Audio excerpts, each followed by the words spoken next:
have the most special guest who comes from Abante Online and Abante TV.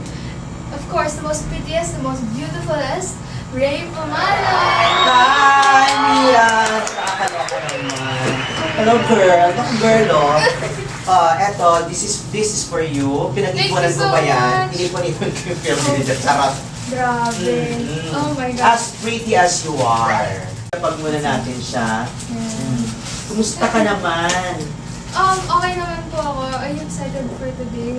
Pinakabahan ka ba? Opo. Di paliwanag muna natin kung para saan to. Ito ay para magpapalit ba tayo or something? Nabigyan po ako sa... Ang gagawin natin, i-introduce mo ako pero ako yung magtatanong sa'yo. yun po Ganon. that's the agenda that we're going with. How are you? How was the ride going here po? Right? Yeah, yung I just walked there.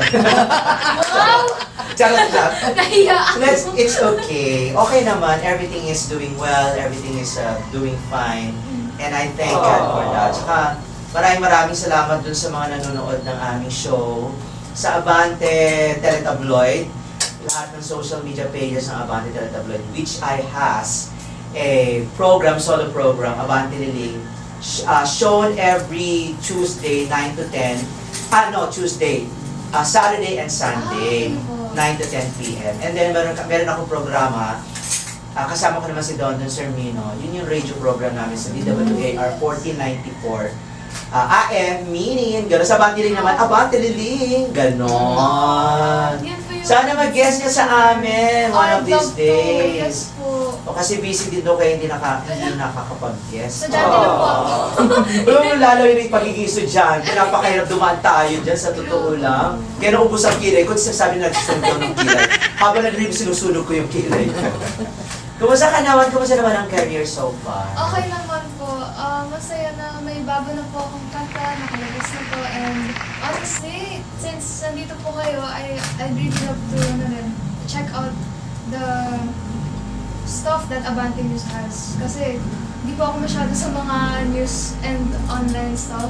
Naman talaga importante na kahit may career ka, di ba? I know you have a lot of things to do pagdating sa career mo, pero ngayon nagsisimula talaga namang gapangan yan talaga as in. Kaya congratulations, dapat talaga hindi pinapabayaan ang pag-aaral. Kasi yung mga artista kasi hindi na talaga sila nakapag-aaral. Though talagang sumikat naman sila ng bonggang-bongga. Yun naman importante, at least kahit wala kang narating sa education, at least meron kang narating sa career. Diba? Yes. Uy, teka muna, Mia. Napakinggan ko talaga yung lalabas mong single. Ay, nakalabas na po. Nakalabas Yeah. na. Oo, kasi napakinggan sa parang bagong-bago lang ito or something. Pero maglo-launch ka, hindi ba? I think so, yeah. Ako, nagugulat na lang po ako sa schedule ko. Ganyan dapat talaga matuto ka at mag-adjust ka sa showbiz talaga ganyan. Yeah. Kwentuhan mo naman ako, anong latest single mo? April, is... By the way, Apa. yung title ng song mo is My Birth Month. Really? April, Oh, okay yes. po. Kaya medyo, ting! April! Oh my God, kailan po kayo ng April? Ay, regalo. Charot. Yes, yes! Kaya ganon. April 3, sa April 3 Oh, ako. ang lapit po. Okay, kasi the reason why it's called April is ginawan ko po ng kanta. April po birthday niya, and April 6 po ata birthday niya. So I was like, oh, malapit din po sa birthday na Oo. kinataan ko po. When I made the song po, it was more of the feeling na on a road trip with friends. Kasi nung ginawa ko po yung kanta for the first time, it was with my friends. And, well, we were having fun remixing it. Tapos, ayun po, 2 years ago na po yun. And then, this year or last year was just the time na finalize, and now it's this song na gusto ko, I love it so much po. Bakit April? Ayun. Ang dami-dami title. Pero cute siya, ha? Ayun po sinabi Cute nila siya. sa akin na yun. April. Yung next single mo ba, June? Or July? Oo nga, no? Magandang idea yun, Series ano? na po ba siya? Ganon. Oo. Kasi, ayun nga po, birthday po ng ginawan ko ng kanta yung April. So, parang, I think if I change the name, parang maayawan ng dati kong sarili na hindi na siya April. Wala na siyang meaning. Parang ganun po. Ang ganda ng melody niya, ang ganda ng beat niya, no? Parang tama ka, parang pang road trip. Kasi Opo. pinapakinggan ko siya, parang ang sarap niya pakinggan habang nagro-road trip ka. Then parang biglang naglaro sa isip ko na, ang ganda nitong gawing original soundtrack, Thank no? you Isa so mga soundtrack. If ever na papiliin ka kung sino ang love team na gusto mong pagbigyan ng song na April, sino kaya ito? Marami tayo niyan.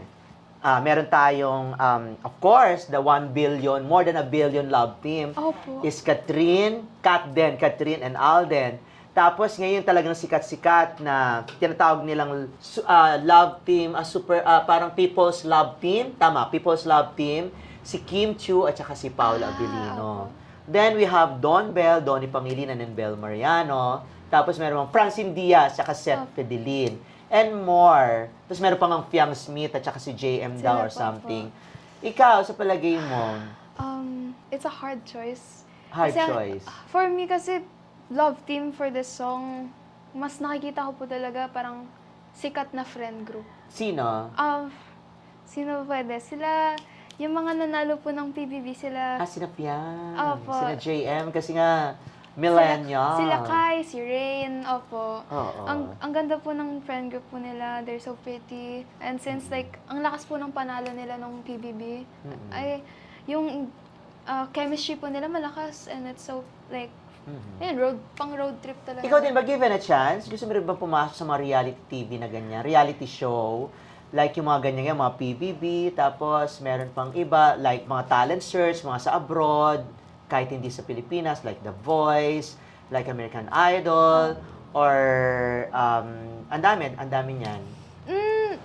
It depends po talaga what kind. Kasi what if it really changes my mental state. Kasi PBB pa lang, parang sobrang competitive ng surroundings mo. And you have to choose who you trust. Kung gusto mo manalo or gusto mo lang mag-have fun. Tapos pag, for talent shows and just American Idol, it's how you're gonna be competitive with people that you will admire then and idolize. Oo nga. Medyo stressful. Stressful po siya. Medyo tsaka makaka-apekto yun sa pag-aaral mo. Opo. Pag-usapan natin, kasi ikaw yung nag-compose nitong April, no? So, I mean, nagko-compose ka pala. Opo, I make songs. Gaano katagal ka na nagko-compose? Kasi, possible, etong kantang to April, dahil ang ganda-ganda sa akin pa lang, ang ganda-ganda ng Thank you recall. po. Lalo na, alam mo, kasi mahilig din ako sa music eh. Parang, pag nakakarinig ako ng kanta, parang ini-invite ko na siya kaagad. Ayan, pag Maganda musician, kaagad yung good vibes sa akin. Mas gusto ko ng mga song ng mga good vibes, pero ayoko, okay lang naman sa akin yung medyo mga birit-birit na gano'n, o na parang situational basis. Pero ikaw, paano ka nagsimula na mag-compose ng kanta? Nung bata pa po ako, nung nanood po ako ng mga cartoons with songs din and musicals, tumatak na po siya sa akin. I love music so much. And so, syempre, tao rin sila. So, tao rin ako. Why don't I make my own music? Nung tinanong ko po si mama, pwede ba magpabili ng ukulele? So, yun po yung first instrument ko when I started singing. And then, I just created random songs na wala namang rhyme o kahit ano. Kasi bata pa ako eh. Wala talaga magagawa kung mag-hum tapos mag-ukulele lang. And ayun, nag-continue siya and then I got guitar. And then doon po ako nagsulat ng mas maayos na kanta sa guitar. So, nagigitara ka talaga? Opo. Nag-take ka ng formal lesson? Oh, no po. Hindi? Kasi As in, kapaka lang? may mga YouTube naman po eh, kaya di naman talaga? kailangan. Yeah. Nakakabasa ka rin ng mga musical notes sa guitar? Gusto ko po mas iayos yung pag-read ko ng notes eh, kaso di ko po hindi magawa-gawa. Anong possible kasi na may humingi sa'yo ng mga kanta mo yan eh, na mag-compose ka? Open ka sa ganyan, hindi mo Yung pa kaya. producing po, oh my gosh, gusto ko po Kasi i-experience. parang si Moira, di ba? Si Moira, tsaka yung si Marion Honor, di ba? Ang dami-dami mga ganyan, sila nagko-compose ng mga... And At the then- same time, sila din naman yung kumakanta. Opo. To produce a song is so nice din po. And to make it with an artist na gusto po yung kanta, I'd love to experience that. Pero I guess not for now. Kasi I'd like to build my own image din po. Yeah. So, actually, I just started my career like last year. And I'm about to hit a year starting this journey. And so, since you are wiser and naka-experience na po kayo sa entertainment industry. What can you give me, what advice? Advice? Yes. Unang-una, you have to love your talent. You have to hone it kasi ang dami-daming mga bago. Ang dami-daming pumapasok na feeling natin mas talented, Opo. mas wide yung kanilang capacity. Kasi iba-iba na ngayon. Dati kasi ballads lang eh. Yes. Rock. Opo. Diba? Ganyan, mga standards. Pero ngayon iba yung mayroong R&B. R&B, yes. Tapos ano na po ba yung iba? What's that? R&B. Indie. Oo, ganun mga po. ganon. Yeah. So, yun. And then, importante din yung pakikisama mo sa iba't ibang klase ng tao. Opo. Siyempre, kapag mabait ka at nakikihalubilo ka sa mga tao, lalo na sa mga fans mo, taalagaan mo, doon ka mag-i-start. And then, sana dapat magkaroon ka ng creative na like pag meron kang bagong kanta, dapat kakaiba siya. Ah, Tapos well pakinggan mo thought, yung yes. pakinggan mo yung pulso ng masa. Though hindi naman natin kasi nasabi na hindi natin mapipredict kung ano yung sisikat, 'di ba? Minsan kala natin hindi sisikat 'yan, ganyan. Pero pumutok isang kanta. Opo, Dire-diretso yeah. na. Ganun lang. Biglaan po sila. O focus lang talaga. Dapat 100% na kung meron kang goal, dapat yun talaga yung sundan mo, yung path mo. Pero kung along the way, meron dumating sa opportunity, like may nag-offer sa'yo gumawa ng commercial, or kaya may nag-alok sa yung gamitin yung kanta mo sa commercial, siyempre ibibigay mo yon. Hindi pa lalagpas yung opportunity yun, mo na yon. At pag meron dumating na opportunity sa'yo na umarte, i-try mo. Kahit sa stage. And I heard na nag-theater ka daw, di ba? Ganon, parang yes po. nag-workshop ka, alam mo, ang ganda-ganda ng background mo. So, paano yun? Paano ka nagkaroon ng enthusiasm to theater acting? Okay, well, first of all, thank you sa advice, of course. Sa theater and all that, well, yung sad, yung first, alam niyo po ba yung Heather's musical po? That musical po is like 18 plus, and I don't know why, but napakinggan ko, but I really love the songs there.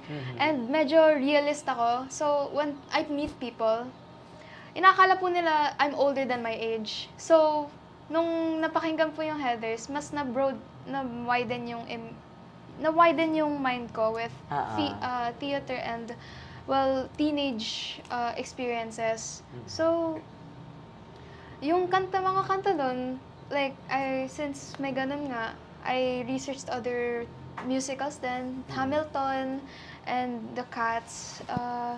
Bongga naman, Hamilton, The Cats! Diba? Yes. So, ayun, nagustuhan ko po yung theater. Kaso, nung pinilit na po ako ni Mama sa workshop, sa repertory, ayoko po. Kasi ayoko, di po ako masyado makipag-usap sa tao. So, pag nag-workshop po, ayoko. Please. Pero nung nandun na po, since may music, may kantahan, may pakikipagsamahan niya, nagustuhan ko na po yung... Nagustuhan mo? Yeah. So, open ka na gumawa ng isang theater play, musical play? Yun, sobra na po yun. Kasi, Malay mo naman, di ba? Who knows? Kasi, syempre, alam mo, nagpapa-audition sila, nagtatawag sila ng mga talents. Pero ikaw, yung interesado ka pa, as long as na hindi masisira ang pag-aaral mo. Ganun ba yun? opo, kahit ensemble lang po ako, yung mga background character. Kasi kahit background character, mahirap na po yung trabaho sa theater. Kasi yung harmony and yung Yes. placing, opo.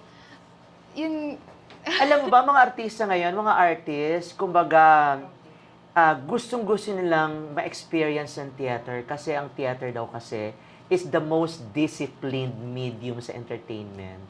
Kasi nga tinuturuan ka ng punctuality, professionalism, and sinusubok talaga yung kakayahan mong mag-memorize. At saka yung vocal mo talaga hinahamon. no So, pausing eh. Dire-diretso Oo, yung music eh. Walang dire-diretso. pause, yeah. Pero ikaw ba, given a chance na, kunwari, dumating dito ang Miss Saigon, magpo-audition ng Miss Saigon for another batch of Hala. Asian cast, or Hamilton kasi sa abroad na, di ba yung mga ganyan. Or if ever na merong isang play na ipoproduce to ng American production, pero ang kwento about the Philippines, mga ganyan, parang Miss Saigon, are you willing to leave your career here and then magsumubok sa international, sa Hollywood scene, sa theater? Para sa akin po, parang Miss Saigon is not something I would do. But Kasi maybe- Miss Sexy. Yes po. Super sexy. Out na Pero po alam ako mo, dun. si Lea Salonga, when galing po she niya. did that production, she was only, I think, 16. Yeah, she was only 16. Siyempre, di ba pag sina Mami, si Mami Lorna, tsaka si Daddy. Ako di na po ako Oo payag nga. dun. I guess mga kids musical muna, if ever it was now, but maybe in the future. Baka may mga bagong musical na magawa and maging famous. Mm-mm. Maybe in the future, matry out po. Yeah. Dito ka muna. Oh, dito lang po muna. If ever nga pala, sige, going back to your composing. Ay, okay. If ever na meron kang gustong i-compose na personality, based sa personality niya dito sa dito sa Opo. Pilipinas stars or whoever sa politics or something, sino ang gusto mong gawan ng kanta? Gawan. Inspirational song. Ang dami kasi ngayon nangyayari, di ba? Meron tayong The Yes. Superstar Nora Honor, tapos meron tayong Vilma Santos, Sharon Cuneta, and meron tayong mga love teams ngayon, di ba? Sino bibigyan ko po ng kanta para Sino yung gusto mong gawa ng kanta? gawan? Oo. Na feeling mo, or sige sabihin natin sa mga tiga PBB, kung mag-ano ka, kung magko-compose ka ng kanta for Fiang or kay JM at kung sino man yung mga nagla-love team doon. Anong kanta ang i-compose mo about them? Celebrity crush. Oh, maganda yan, Celebrity Crush. Mas maraming hugot yan. Sino mo ang crush mo? Doon tayo magsimula. Crush po or celebrity crush? Celebrity Okay. Crush. Alam niyo po ba yung ang mood niya ng Section E po? Ang mutya ng Section A. E po. E. Yung sa GMA or Viva po ba yun? Si Oo. Robin Angeles Ah, po si ba? Raven. Opo. Si Raven, oo. Yung Ang- may kulay ang buhok. Opo. Ay, ang dami-daming following noon. Yung kalaban, ka-rival ni Andres. Opo. Ni Andres Siya po. Mula. Tapos si Charles Law po din. Silang dalawa nasa Amance po. Opo. Oh. Yeah. Kung gagawan mo sila ng song, anong klase? Based sa feelings mo, sa pagiging crush mo, di ba mga ganon? Okay, baka pwede po yung tipong ina-admire lang na celebrity na hindi kayang maabutan. Ganun po. Ah, ang ganda Yeah. nun. Nakakaano nun. Ang ganda. Yung marami kang crush sa celebrity pero ano magagawa mo? You're just a fan din. Ay, naku, ano mo yan? I-compose mo yung bonggan, makaka-relate yan yung mga Opo. millennial. Kasi parang wala na akong naririnig na mga ganyang tipo ng mga compositions, Opo. ng mga meaning or songs, mga ganyan. Dapat po talaga iniisip yung kanta. Oo nga. Yeah. Pero ikaw naman, bilang isang bata na na-expose sa social media, tapos ang dami-daming sinasabi ng mga toxic daw yung ibang mga tao, ganyan-ganyan. Nakaka-experience ka ba ng mga toxic messages or toxic vibes, mga ganyan? At the moment, no po. And I'm Wala happy with naman. that. And if ever I did, like hate and all that, I'd rather think of it first as criticism. And then kung ewan lang siya and ebas lang, wala na. Wag na. But I'd still try to take it in and be conscious of it kasi baka nakaka-affect nga ng mga tao. So, yeah, if ever I did go through any hate comments, some of it can be criticism, some of it can be just straight out hate. So, Oo nga. Yeah. Pero kung ikaw nga, kumakausap mo yung, ang dami-dami kasi nagkakaroon ng mental health. Ng mga bata pa, di ba? Tapos ang dami-daming, hindi na naman din sa Pilipinas. Actually, mas marami pang ang mga, alam naman to na marami talagang mga frustrations lang sa mga Asian singers, artists, like sa Korea, ang dami-daming mga issues na merong biglang namamatay or something. Dito rin, meron ding mga ganon. Kung meron kang voice para makapagsalita about mental health, ano yung sasabihin mo para sa mga dumadaan sa ganito? Meron kasi mga frustrated na mga bata na gusto nilang maabot yung pangarap nila, maging big star, makakuha ng mga magagandang damit. Yung mga ganun, nakikita nila doon sa social media na pinoflaunt, tapos hindi nila kaya kasi nga mahirap lang sila or wala silang kakayahan. So, ano yung po pwede mong ma-impart sa kanila para hindi naman sila ma-frustrate at hindi sila magkaroon ng mental health issues? Having talent matters. And as you said, loving your talent matters as well. Kung gusto po talaga nila ng gamit na ganun or situations na ganun na they're not in hard times already, yung mindset po talaga yung kailangan ayusin. And with that, mental health. And those are two Yes. different things. Mental health is not easily solved because it's always gonna involve everyone else around you. Oo. And so if you're surrounding yourself with people who affect your mental health, Live. push them away. Oo. Yeah. Oo, And so just starting with that and stop talking to them helps you already. Oo. So building your thought process or your mindset on the thing you're pushing for and your goal, that will help you build your mindset and gain a strong will, parang ganun. Oo. Yeah. Ay, bongga naman. Oh, di ba? Talagang bongga naman. Ang ganda nung sagot mo, ha? Thank you po. Pero, paano ba pipili ng mga taong magkakaroon sa'yo ng good, positive vibes, may invite mo yung kanilang positive energy? Parang kaka-vibe po sila, parang ganun po. Na may inspire kanila through positive things, good things, good vibes. Paano mo mapipili yung mga tao sa paligid mo? O hindi mo sila talaga mapipili? Kasi meron ka mga kaibigan, hindi lahat yan, di ba, solid sa'yo. Minsan Di mo talaga sila mapipilit po sa mga good things. And so, it's up to you kung gusto makaibigan pa rin sila or hindi. Yes, oo. But, I do good things out of just myself, and I don't care whether or not you will take them as, mabait to. Kasi gusto niya maging mabait. Yun po rin yung moral code ko na eh. Parang, pag gusto ko gawin to, di sige, gawin ko na. Para sa'yo, sige, ganun. Talaga ganun ka? Minsan po, minsan hindi. Pleaser ka ba? Hindi naman. Yes. Pleaser. Pero sa Masyado. sa back of my mind, na ano na kasi, naiinis na ako.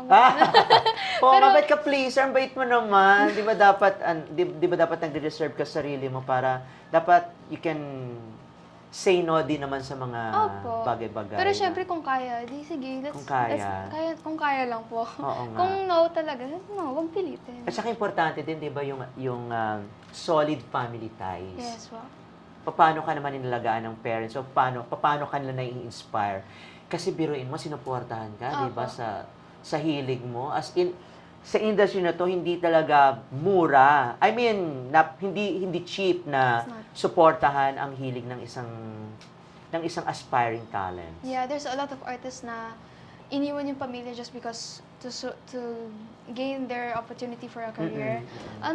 They helped me with like letting me do my own stuff. And well, we compromise whether we like this or that. And then there's a middle. There's a middle where both of you can agree with. And so, ayun po, compromise is like a part of our family. And so, pag ayaw to, and gusto to, pero gusto naman ito, at ayaw to, may gitna naman. May tama. pagpipilian na... So, nag-uusap kaya kayo na. ng parents mo at ng kapatid mo? Opo, yes. Always. Ano pinag-usapan niyo? Ganon. Ano minsan pinagdi-disagree nyo? Ano yung minsan yung parang nagtatalo-talo kayo? Hindi naman away or something. Yeah, yung mga exchanging Yun talagang ano lang. thoughts Yeah. and beliefs or something. Usually it's clothes. Kasi, Clothes? yung image, of course. Yeah, Sa yun- bagay imaging. Yeah. Ang nanay mo magaling dyan, si Mami Yes. Lorna. Nakita ko talaga siya yung nagdedirect kung Yeah, ano she's sa camera and all. Stylist po kasi siya eh. I see. Yeah, mahilig po siya sa... So, doon kayo minsan nagkakaroon ng Opo, barang kasi ako rin po, may sarili po ako nakita, siya rin may sarili nakita. May gitna pa rin. Oo. Yeah, compromise. That's Kanino ka nagmana? I mean, sa talent. talent. For me, kasi before, my dad has a YouTube channel. May mga Oh. post siya na nung ako baby ako, kumakanta siya and then ako kumakanta rin. Yun po. Talaga? Yeah, so, I'm assuming na lang. So, Anong channel to? Baka manonood natin. Active pa ba? Ay, hindi na po. Ay, hindi na. Sayang naman. Sikretong malupit na lang po yun. Ayaw ni Daddy ng maraming Ayaw po views, ata, opo. maraming followers. Opo. Ano naman ang nakuha mo kay Mami? I guess it's- kasi nakita ko parang when it comes to technicalities, meron siyang eye for creativity. Opo. For me and my mom, parang sa leadership. Kasi she's the boss of her job. Ako rin, I usually lead in most things sa school and so in personal groups, ako yung nag-help. Ako rin yung mother ng sarili kong friend group. Parang ganun po. Ganun ikaw yung mothering. Pag lahat sila parang kid-like, edi ako yung magiging, oy, tigilan mo yan, wag na. Ang bait mo, no? Sa totoo lang. Thank you. Parang gusto mong kunin lahat ng responsibility or something ng mga friends mo and all. Para ma-lift yung shoulders nila. Ay. Okay, on a lighter topic naman tayo. You're 15. Yes po. So, hindi ka pa allowed na magpaligaw. Hindi pa. Ayoko rin. Anong laging sinasabi ng parents mo when it comes to tackling love, hindi naman love issues, love life in the future? Sa mga naalala ko lang, boys, yung mga lalaki ngayon, kaya ayaw nila. I guess, ma-issue yung mga lalaki, I could say. Agree rin ako, I don't like boys. Pero men, of course, gentlemen, yes. Yung may... Teka, boys meaning yung mga medyo Yeah, shallow, immature. alam mo yung parang mga petty, mga Opo, ganon. yes. Gentleman, yung talagang kaya yung kasama mo. And kung childish ako, edi siya naman yung kaya ako. Yeah, parang ganun po. Sa palagay mo, I'm not pushing Sa palagay mo, ano yung tamang age na napag-usapan niyo ng parents mo na magkaroon hindi magkaroon ng boyfriend, magkaroon ng manliligaw. Pero kasi mahabang proseso yan. Parang tingin ko sa parents mo, para sila yung kailangan umabot ka muna ng 1 taon manligaw sa anak ko. Opo. Gano'n. We Or never 2 talked years. about it. We never talked about that. Hindi Yeah. pa. Kasi they know na hindi ako mahilig sa love, ganyan. Kahit love songs yung mga kinakanta or ginagawa ko, wala pa akong sinasabi na, ma, may crush ako or ganyan. Di po kami mahilig Ang bait naman. Hindi po talaga. Grabe. O, tama yan. Kasi syempre, magtatrabaho ko muna. Babayaran mo yung mga nagastos ng nanay mo tsaka ng tatay mo. Tumitili na lang. Taas. Tumitili na lang. Tumitili ka na lang sa taas. Another advice na pwede mong ma-impart doon sa mga kabataan ngayon na talagang atat na magkaroon ng jowa as early as 15, 16. Ano yung message na po pwede mo? Kasi para sa kanila, parang, ano to? Ba't gusto nyo na kaagad ma-in love? Yung bata-bata nyo. There's more to explore pa, di ba, sa edad ninyo? Rather than, get into a love life. I mean, yung feeling left out, yung parang ganun po. Kaya sila nagkaka-boyfriend or like, kasi nakikita nila magulang nila, like, oh, they're so lovey-dovey, paano ako? Parang ganun. It doesn't really matter whether or not you want to do it at a young age. It's always up to you. Kasi, syempre, kung kaya mo rin. Kasi, love is such a strong thing and you have to really take care of it. You can't just go in and without thinking. Just think of the consequences. Yeah, of the it. consequence. I've seen so many people have a hard time because of the person they love. Yes. Quote-unquote love. Kasi minsan, abusive naman din yung relationship. That's why... Tsaka hindi siya talaga love throughout the Opo. whole It's always up and relationship. down. Yes. Yeah. Wala pa I already know about that and I'm not even in a relationship. Kaya... Oo nga. Pero at least kung makakapag-compose ka ng kanta, di ba? Yes. Parang yung feelings mo na Opo. about Kasi it doesn't always have to be a person. It can be about music. It can be about something you love talaga. And like, yeah, it doesn't have to be just because of a person that you write a song. Ganun po. Tingin ko sa'yo mabait ka, tapos talented ka. Ano ang gusto mong image or ano ang gusto mong makilala sa'yo ng showbiz, ng entertainment showbiz? Honestly po, for me, the image I want is through music ba or like as a person? Music, as a person. Through my music as someone who thinks through her lyrics and may meaning po talaga every lyric. And so, as a, like, I guess, well thought, poetic, ganun po yung gusto ko makita sa akin na as a musician. As a person, well, I can't really decide that kasi people will always see a different side of me in Yes. any situation. Kasi earlier... Basta sweet lang ang image. I guess, sweet opo, lang, mga yeah. ganon. Pati I mean, sa music and all. Yeah. Chatty po talaga ako, but like, I'd rather be seen as someone who listens. Kasi marunong din po ako makinig. I want to listen to people. Pero may sarili din po akong opinion. Parang ganun po. Naku, maraming salamat Thank talaga you, sa iyo, yes. Oh my Mia. gosh. And congratulations nga pala, naku, meron siyang award. Yes, Oh, that was- World Class Excellent Japan Awards. Yes. O, di Oh ba? my God. World Class Rising Young Artist. Congratulations naman. How do you feel? Na Okay. 1 year ka pa lang sa industry pero meron ka ng award. I Ibig feel grateful sabihin, na magaling may ka, award. te. Hala, I still feel overwhelmed kasi syempre may award na. And there's so much more to come. May And- pressure sa'yo na nagkaroon ka ng award. Kasi syempre, pagka nagkaroon ka ng award, ibig sabihin, yung ibang mga fans o ibang mga musicians, they want some more from They want, you. yeah. Dapat higitan mo pa kung ano yung Opo. mga... Always try better the next time. So, yeah. Ang hirap naman. Kung para sa akin, hindi okay yung first take, edi one more try. Baka Sa mas bagay. okay. Oo. So, Try and try. yes. That is the end of the first ever episode of Mia TV. Of course, before we say goodbye, we'll have a little jam Ang ganda ni Gante, oh. Para kung si ano. Thank you Para po. kasi Almira Mulak nung bago lang, ano. Na may pagka na din sa Monte. Ganda! Ang dami, totoo lang. Okay. Yun. Naku naman, thank you talaga. Thank you, Mia. And thank you kay Mami, Lorna, tsaka kay Daddy Jun. At syempre sa yung manager na si Odyssey. Naku, napakahusay mag-manage Opo. niyan. Sa totoo lang. And maraming salamat po sa mga fans ni Mia. Suportahan niyo po. Napakaganda. Napaka-sweet. Kita mo naman, di ba, ang ganda-ganda niya dun sa poster. Kasi napakaganda po ng kanyang parents. Good looking and very, very happy together. Yes. Oh, well. Kakanta po ba tayo? Diyos ko, ano ba yan? hindi po ako singer, maganda lang po ako. Charot. Ano mga katay natin? Ano lang, konti lang. Kantahin mo. Ala, ako lang. Oo, Cause it's been raining in Manila, hindi ka ba nilalamig? Mahirap ang mag-isang nanginginig. And it's been raining in Manila, hindi ka ba nilalamig? Maraming salamat po. Bye-bye. Thank you. Diba? Napakanta pa ako. Maraming salamat, Mia. Thank you again. At sana po ay panoorin niyo rin po yung aming mga programa sa Abante.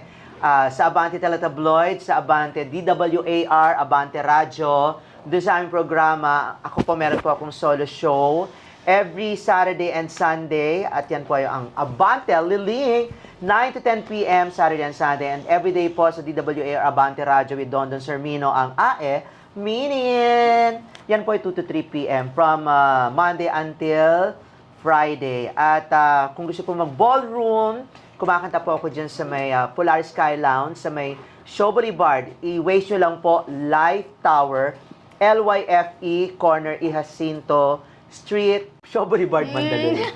Thank Yes, you, thank you maraming po salamat. again, Tita. Congratulations Thank you po. again, ha. Yes.